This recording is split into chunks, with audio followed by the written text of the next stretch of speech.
एक दिवस इतरांना हिंमत देऊ लागली, कारण तिला आता खात्री होती रामकृष्ण हरी विठ्ठल केशवा सकाळ होणारच. श्रीकृष्णाने गोविंद अर्जुनाशी माधवा. रणगाडावर तेव्हा संवाद साधला होता, जेव्हा अर्जुनाच्या डोळ्यांतही फक्त अंधार होता. त्यालाही वाटत होतं की जीवनाचा उद्देश संपला आहे.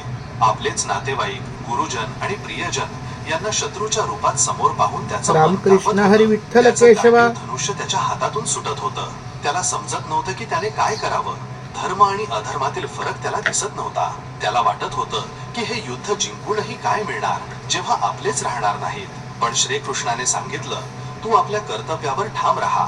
परिणामाची चिंता करू नकोस, कारण हा अंधार कायमचा नाही. हा मोहाचा अंधार आहे, जो तुझी दृष्टी धुसर करत आहे. तू एक क्षत्रिय आहेस आणि तुझं कर्तव्य युद्ध करणं आहे.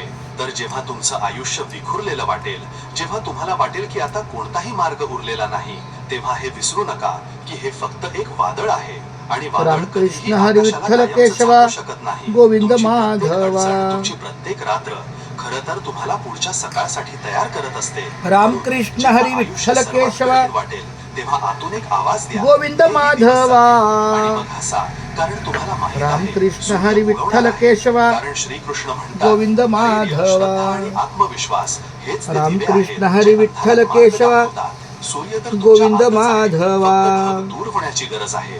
म्हणून चला, थोडं थांबू, थोडं सहन करू, पण थांबून राहू रामकृष्ण नका. हरी विठ्ठल कारण पुढची केशवा. सकाळ कदाचित तुमच्या गोविंद आयुष्यातील सर्वात सुंदर माधवा. सकाळ असेल. श्रीकृष्ण म्हणतात, जो विखुरतो तोच स्वतःच्या आतल्या खोलीला भेटू शकतो. जीवनातील जखमा आत्म्याच्या झोपलेल्या शक्तीला जाग करतात. कधी कधी आयुष्य अशा वळणावर आणून उभं करतं, रामकृष्ण जिथे सर्व हरी काही विठ्ठल चक्काचूर केशवा. होतं. नाती तुटतात, स्वप्न गोविंद विखुरतात, आणि आपण माधवा. स्वतःला एखाद्या तुटलेल्या आरशासारखं अनुभवू लागतो, ज्यातनं स्वतःचं प्रतिबिंब स्पष्ट दिसतं, ना कोणतं भविष्य.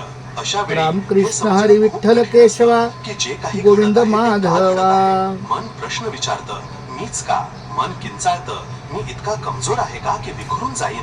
पण जर लक्षपूर्वक पाहिलं तर जीवनातील हेच रामकृष्ण विखुरले हरी मन तुमचं विठ्ठल सर्वात केशवा. सुंदर रूपही बनू गोविंद शकतं. एका माधवा. साध्या मातीच्या भांड्याचा विचार करा. जेव्हा ते पहिल्यांदा चाकावर चढतं, तेव्हा त्याचा कोणताही आकार नसतो.